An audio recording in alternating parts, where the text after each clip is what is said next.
Halo semuanya, perkenalkan nama saya Nur Rahmatin Asisifa. Pada hari ini kita akan belajar tentang basis data atau database. Yuk kita bahas dengan cara yang seru dan mudah dipahami.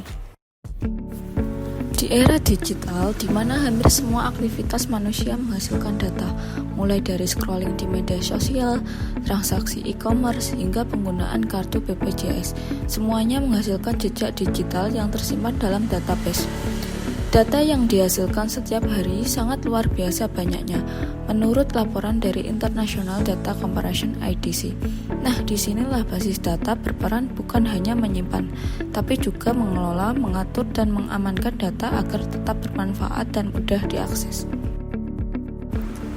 Nah, apa sih yang dimaksud dengan basis data? Basis data adalah kumpulan data yang disimpan secara terstruktur, supaya mudah dikelola, dicari, dan diperbarui. Bayangkan seperti lemari besar di mana semua informasi tersusun rapi di dalamnya. Contoh nyatanya yaitu di kampus, menyimpan data mahasiswa, dosen, nilai atau jadwal kuliah. Di rumah sakit, menyimpan data pasien, dokter, hasil laboratorium, dan resep obat. Di toko online, seperti menyimpan data produk, stok, pelanggan, dan transaksi. Apa saja komponen utama dalam basis data? Nah, yang pertama ada data. Data adalah isi utama berupa angka, teks, gambar, atau bahkan video. Nah, yang kedua ada DBMS. DBMS berfungsi untuk menyimpan data, mengatur siapa yang boleh mengaksesnya, menjaga keakuratan, dan memudahkan kita mencari data dengan cepat. Nah, yang ketiga ada hardware. Hardware adalah perangkat keras seperti server, CPU, hard disk, dan memori yang menjadi tempat database dijalankan. Nah, yang keempat ada software. Selain DBMS, ada sistem operasi seperti Linux, Windows Server, dan aplikasi pendukung lain yang membantu database bekerja. Nah, di sini ada peran basis data dalam pengolahan informasi. Yang pertama, ada menyimpan dan mengorganisir data secara efisien. Basis data memungkinkan penyimpanan data dalam format terstruktur, seperti tabel dan kolom. Setiap tabel bisa saling terhubung, sehingga data tidak tumpang tindih. Contoh, tabel mahasiswa berisi NIM dan nama. Tabel nilai berisi NIM dan mata kuliah. Keduanya bisa dikaitkan lewat NIM, jadi sistem tahu nilai siapa yang muncul. Yang kedua, menjaga keamanan dan konsistensi data. Basis data punya sistem keamanan seperti authentication, authorization, dan encryption. Misalnya, hanya bagian keuangan yang bisa mengubah data pembayaran, sedangkan dosen hanya bisa melihat data nilai. Selain itu, DBMS juga mencegah duplikasi atau data ganda supaya informasi tetap akurat dan konsisten. Yang ketiga, mendukung pengambilan keputusan. Database modern tidak hanya menyimpan data, tapi juga menyediakan alat analisis. Misalnya, perusahaan bisa membuat laporan penjualan mingguan, produk paling laku, atau perilaku pelanggan. Informasi seperti ini membantu pimpinan membuat keputusan bisnis yang lebih cepat dan tepat. Yang keempat, kolaborasi dan integrasi antar sistem. Bayangkan perusahaan besar dengan banyak divisi seperti keuangan, penjualan, logistik, dan HRD. Semua bagian ini bisa bekerja pada data yang sama, karena database membuat data selalu terintegrasi dan sinkron secara real-time. Apa saja sih jenis dan teknologi basis data di era digital? Yang pertama ada Relation Database atau SQL. Ini tipe paling klasik dan stabil. Data disimpan dalam bentuk tabel, baris, dan kolom, serta dihubungkan dengan primary key dan foreign key. Contoh MySQL, PostgreSQL, Oracle Database. Contoh untuk sistem yang membutuhkan struktur ketat seperti perbankan, akademik, dan ERP. Yang kedua ada NoSQL Database. Jenis ini muncul karena kebutuhan data yang tidak terstruktur, misalnya data media sosial, foto, atau sensor IoT. Contoh MongoDB, Cassandra, dan Redis.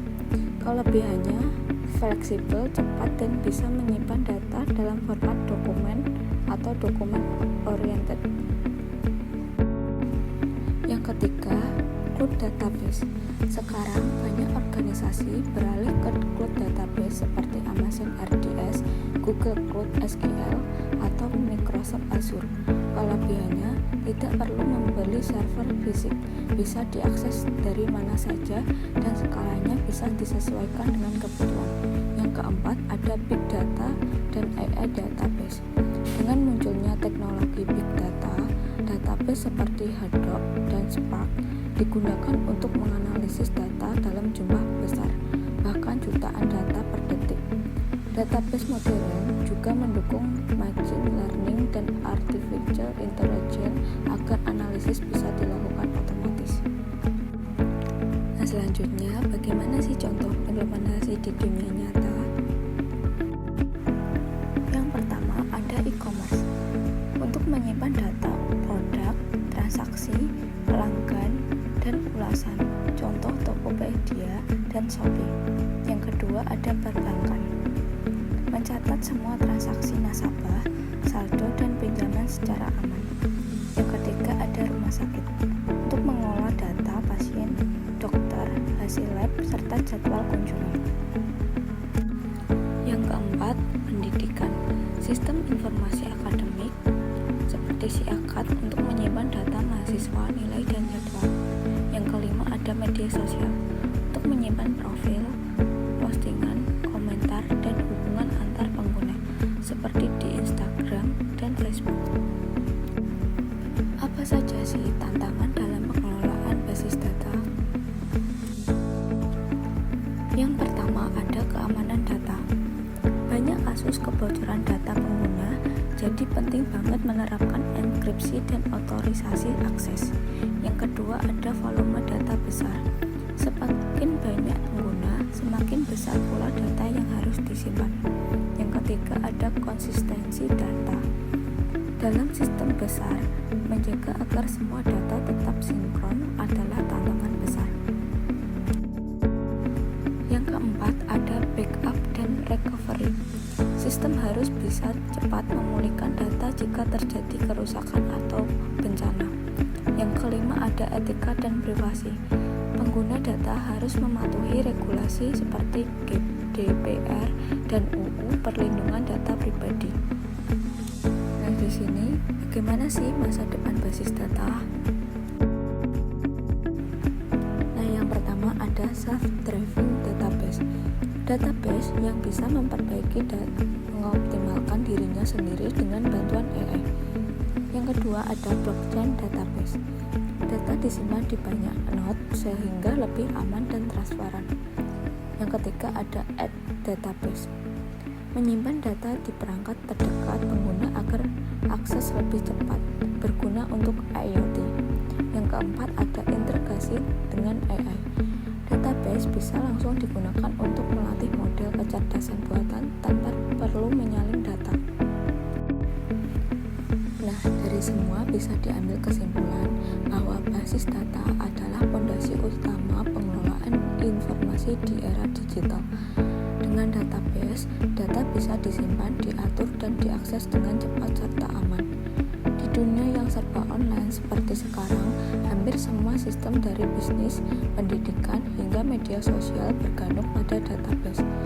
Meskipun sudah sangat canggih, tantangan seperti keamanan dan privasi tetap harus dijaga.